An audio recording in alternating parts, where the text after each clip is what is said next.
गुरुदेव व माँ गायत्री के चरणों में श्रद्धापूर्वक नमन व आप सभी को प्रणाम।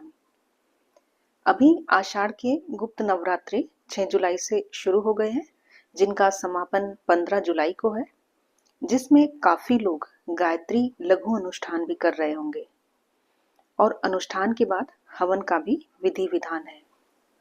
किसी भी अनुष्ठान या पूजा पाठ के बाद यदि हवन ना किया जाए तो वह अनुष्ठान अधूरा माना जाता है, क्योंकि हवन के जरिए ही देवी देवताओं को आहुति दी जाती है। तो आज हम इस वीडियो में बात करेंगे कि हवन क्यों किया जाता है, घर पर स्वयं से हवन कैसे करें और क्या क्या सावधानियां हमें हवन करते वक्त रखनी चाहिए। शास्त्रों में हवन को ऐसा धार्मिक कर्म बताया है जिसका शुभ प्रभाव न केवल व्यक्ति बल्कि पूरे घर परिवार, समाज व प्रकृति पर पड़ता है, क्योंकि हवन के दौरान बोले गए मंत्र, प्रज्वलित अग्नि और धुएं से वातावरण शुद्ध होता है। हवन की इम्पोर्टेंस अध्यात्म तो है ही, साथ में एक महत्वपूर्ण विज्ञान है। जिन वृक्षों की समिधाएं हवन में यूज होती हैं उनमें विशेष प्रकार के गुण होते हैं। हवन में जो जो वस्तुएं डाली जाती हैं उनके मिश्रण से एक विशेष गुण तैयार हो जाता है, जो जलने पर वायुमंडल में विशिष्ट प्रभाव पैदा करता है।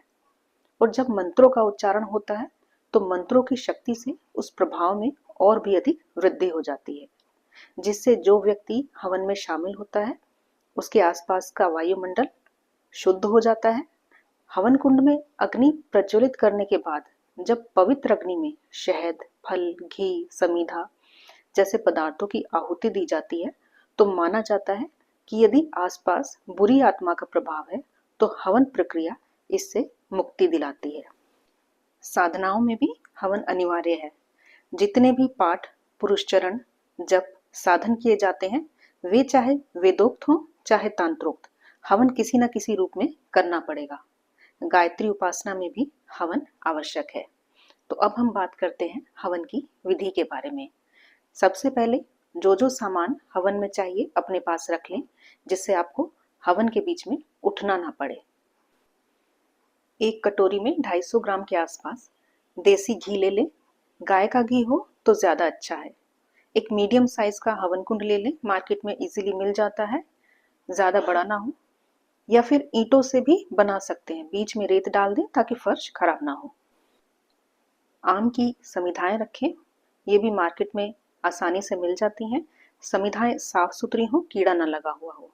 उन्हीं में से 4 छोटी और पतली समिधाएं अलग से अपने पास रखें।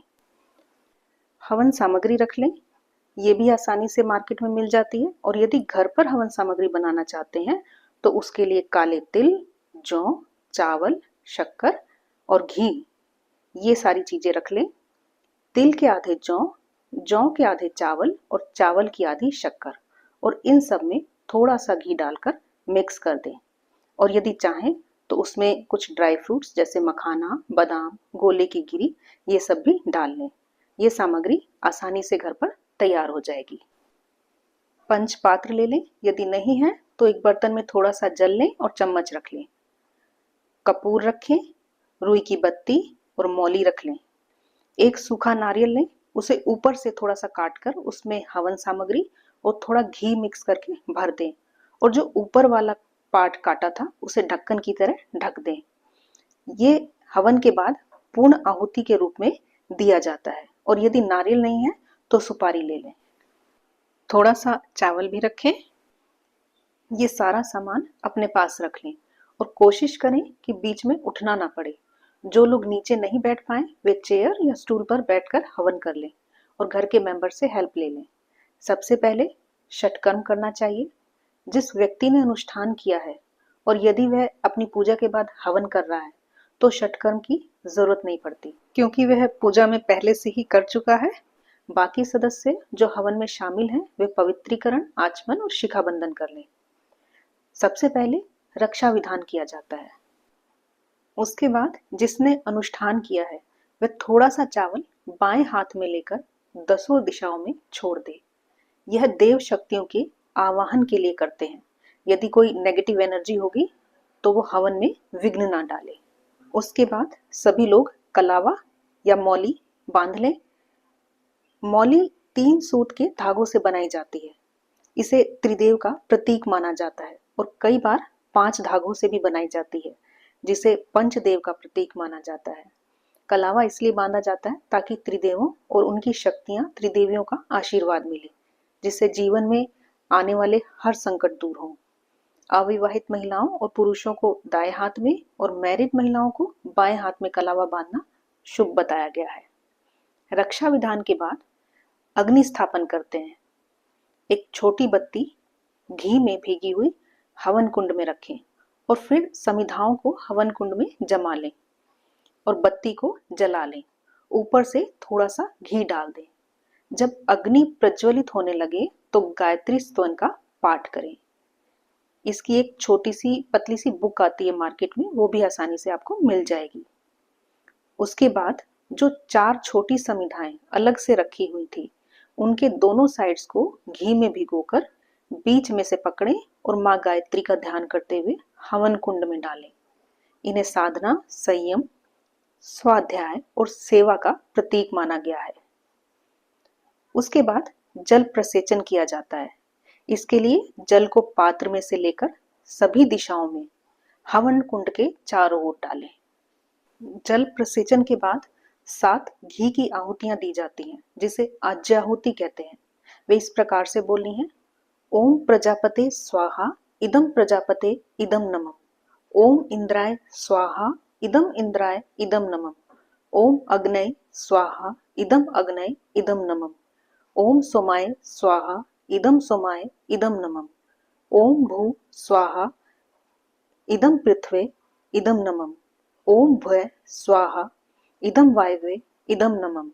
ओम स्व स्वाहा इदम सूर्याय इदम नमः। इदम नमः का अर्थ होता है जो कुछ भी है वह आपका है।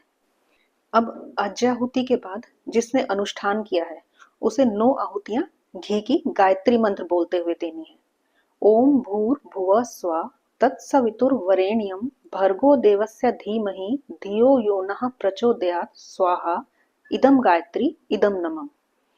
और बाकी के जो सदस्य हैं वे सामग्री से आहुति देंगे। आहुति के अंत में चम्मच में बचा हुआ जो घी है उसकी एक एक बूंद पास में रखे हुए जल पात्र में टपकाते जाना चाहिए। बाकी की आहुतियां सामग्री से देनी है। बीच बीच में घी डालते रहें ताकि अग्नि प्रज्वलित रहे। इस तरह से एक माला यानी 108 मंत्र की आहुति अवश्य दें और ज्यादा बन पड़े तो अच्छा है। उसके बाद 3 आहुतियां महामृत्युंजय मंत्र की दें और 3 नवग्रह की दें। यदि नवग्रह का मंत्र नहीं आता है तो मन में ध्यान करके आहुति दें। अब इन सब के पश्चात खीर या हलवा या घर का बनाया हुआ कोई भी मिष्ठान बड़े चम्मच में रखकर आहुति दें। उसके बाद पूर्ण आहुति दी जाती है। जो सूखा नारियल सामग्री से भरकर रखा गया था उसकी आहुति दें। उसके बाद थोड़ा सा घी धार बांधते हुए हवन कुंड में छोड़ें। इसे वसोधारा कहते हैं। उसके बाद आरती कर लें। अब जिस जल पात्र में घी टपकाया था उसमें अपनी उंगलियां भिगोकर अपनी हथेलियों को रगड़कर मस्तक पर, आंखों पर लगा लें और थोड़ी सी हवन कुंड की भस्म साइड से लेकर उसका तिलक लगा लें। जब हवन कुंड की राख ठंडी हो जाए उसे डिब्बे में भरकर रख लें। हवन की राख से नकारात्मकता दूर होती है। इससे भूत बाधा या नजर दोष के लिए प्रभावी माना जाता है। इस प्रकार घर पर स्वयं से गायत्री हवन आसानी से किया जा सकता है।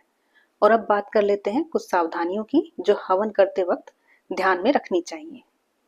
यदि हवन करते वक्त अग्नि बुझ रही हो तो उस आहुति को रोककर पहले घी डालकर अग्नि को प्रज्वलित कर लें। हवन कुंड से बाहर गिरी हुई सामग्री को उठाकर वापस अग्नि में नहीं डालना चाहिए। हवन की अग्नि को किसी हाथ के पंखे आदि की सहायता से ही प्रज्वलित करना चाहिए। फूंक मारकर अग्नि कभी भी प्रज्वलित नहीं करनी चाहिए। हवन कुंड में प्रज्वलित अग्नि को कभी भी पानी डालकर बुझाना नहीं चाहिए। इन सब बातों का हवन करते वक्त ध्यान रखें। वास्तव में हवन हमें प्रेरणा भी देता है कि जैसे जो कुछ भी बहुमूल्य पदार्थ हम अग्नि में डालते हैं तो वह संग्रह नहीं करती, बल्कि अपनी सुगंध को वायुमंडल में बिखेर देती है। हमें भी ईश्वर के द्वारा दी गई विभूतियां जैसे शिक्षा, समृद्धि, प्रतिभा, इनका प्रयोग जन कल्याण के लिए अवश्य करना चाहिए। अब वीडियो को यहीं समाप्त करते हैं। वीडियो पसंद आए तो लाइक शेयर जरूर करें, व चैनल को भी सब्सक्राइब कर लें, व बेल आइकन जरूर दबाएं ताकि आने वाली वीडियो की नोटिफिकेशन आपको मिलती रहे। आप सभी का धन्यवाद।